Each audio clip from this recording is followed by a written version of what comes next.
let's change gears at this point in our lovely time together here. So those are things that I see in the outside world. Now, I want to take you into Jerry's little world and give you a little perspective on what's going on in my personal life. First, I will give you the basic numbers. Everybody likes the numbers. I'm 65 years old. I apologize for the shock value of that number. I am married for 19 years. I have 3 kids. My oldest is my daughter. I have 2 younger boys. I love being in my 60s. It's my favorite decade of human life so far. When you're in your 60s, people ask you to do something, you just say no.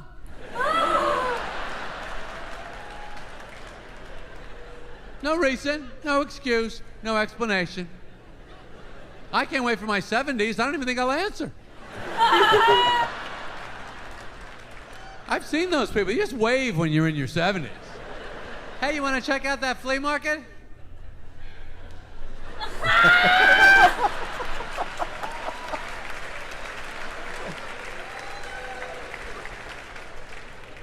I like this time.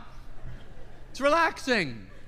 I don't want to grow. I don't want to change. I don't want to improve at anything. I don't want to expand my interests, meet anyone, or learn anything I don't already know. I don't lie in restaurants anymore. How is everything? I don't like it here.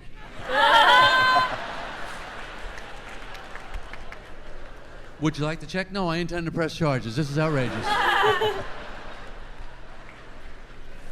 I don't like to turn around. Like if I'm walking down the street like this, Jerry, check this out. You gotta see this. This move. I don't like doing this anymore. I just don't want to do it. You gotta say this. I disagree. I don't feel old. I don't feel tired. I've just seen a lot of things. I'll see it on the way back when it's in front of me. How about that? Or I won't see it. Or I'll Google it. Or I'll just assume it's probably a lot like something else I've already seen. A lot of people around my age like to make a bucket list. I made a bucket list, and I turned the B to an F, and I was done with that too.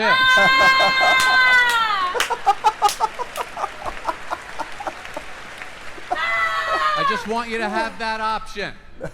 You can either check off all your items or change one letter at the top. You're in a lazy boy watching a ball game. I got married late in life. I was 45. I had some issues. Was enjoying those issues quite a bit, as I recall. When I was single, I had married friends. I would not visit their homes. I found their lives to be pathetic and depressing. Now that I'm married, I have no single friends. I find their lives to be meaningless and trivial experiences. In both cases, I believe I was correct. Whichever side of marriage you're on, you don't get what the other people are doing. I can't hang out with single guys. If you don't have a wife, we have nothing to talk about. You have a girlfriend? That's wiffle ball, my friend. You're playing paintball war. I'm in Afghanistan with real loaded weapons.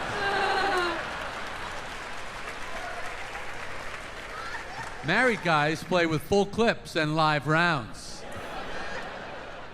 This is not a drill. Single guy sitting on a merry-go-round blowing on a pinwheel. I'm driving a truck full of nitro down a dirt road.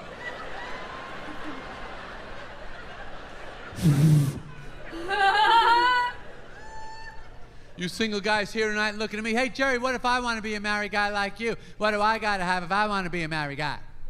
I'll tell you what you got to have. You better have some answers, buddy. You better have some answers for that woman. Women have a lot of questions. Their brains are strong, active, and on high alert at all times. You're sleeping. She's researching.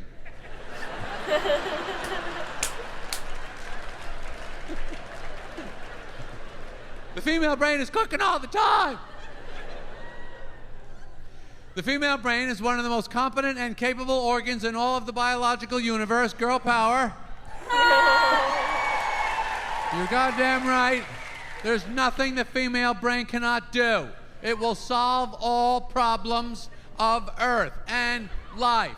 Having completed that, it will move on to the hypothetical.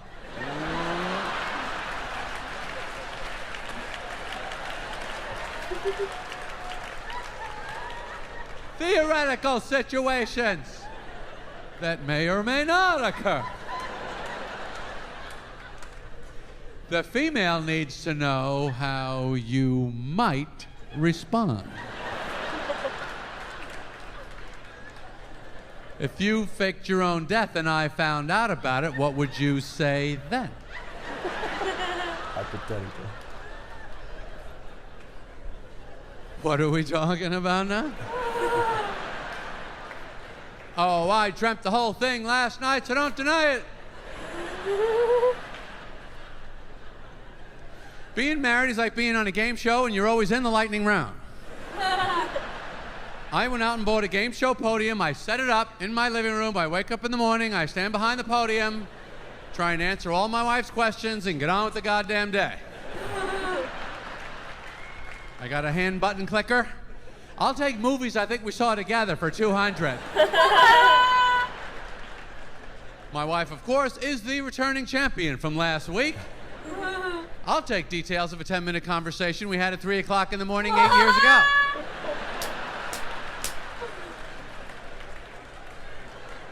And I would like to bet everything I have on that, Alex. I'm going for the win right here. The husband, of course, never has a clue. I'm sorry, sir, you did not win the weekend sex package or the guilt-free televised sporting event. Thank you for playing. Are you even listening to me? And don't forget to take that big bag of garbage with you on your way out of the studio.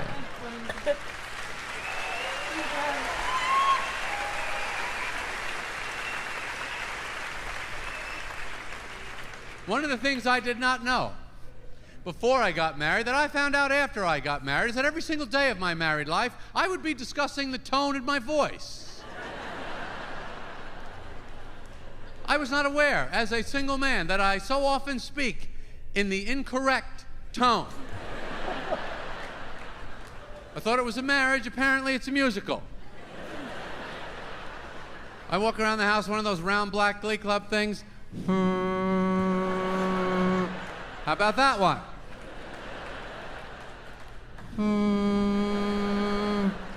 Am I getting closer? It's your tone. My tone. Yes, your tone. What's wrong with my tone? I don't like your tone. What do you want me to do? You better change your tone. Ever heard that? And women are correct, as they always are. The male tone changes over the course of the relationship. In the beginning, as the male pursues the female, in the courting or flirting phase, we speak 2 octaves higher. We raise our voice 2 octaves. We talk like this in the beginning. Because Chinese food or Italian sounds great. Maybe we'll take a drive or go for a walk. My actual speaking voice that I am using right now to communicate with you is not welcome in my house. That's why I'm out here talking to you.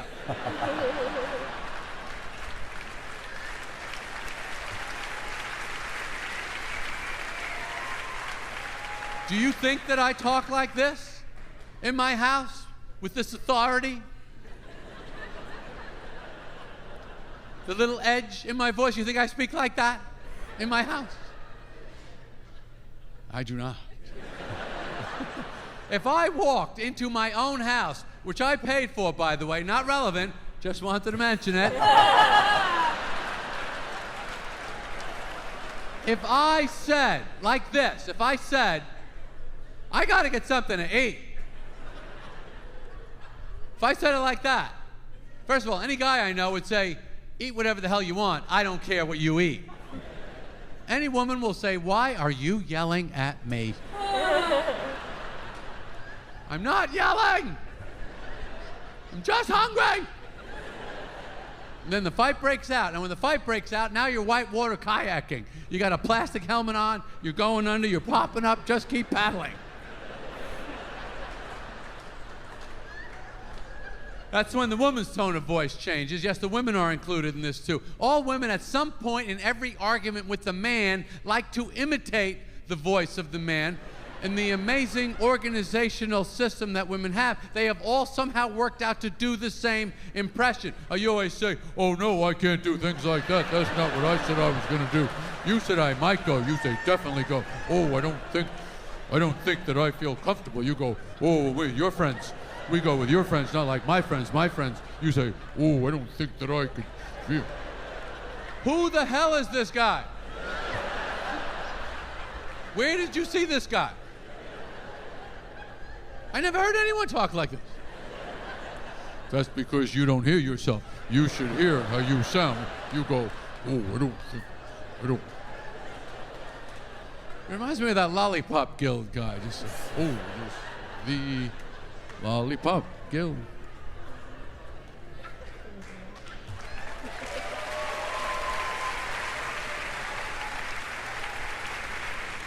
Because it's all about listening. Want some marriage advice? You better listen up. A lot of wives complain that their husbands do not listen. I have never heard my wife say this. She may have. I don't know. But here's what I do know.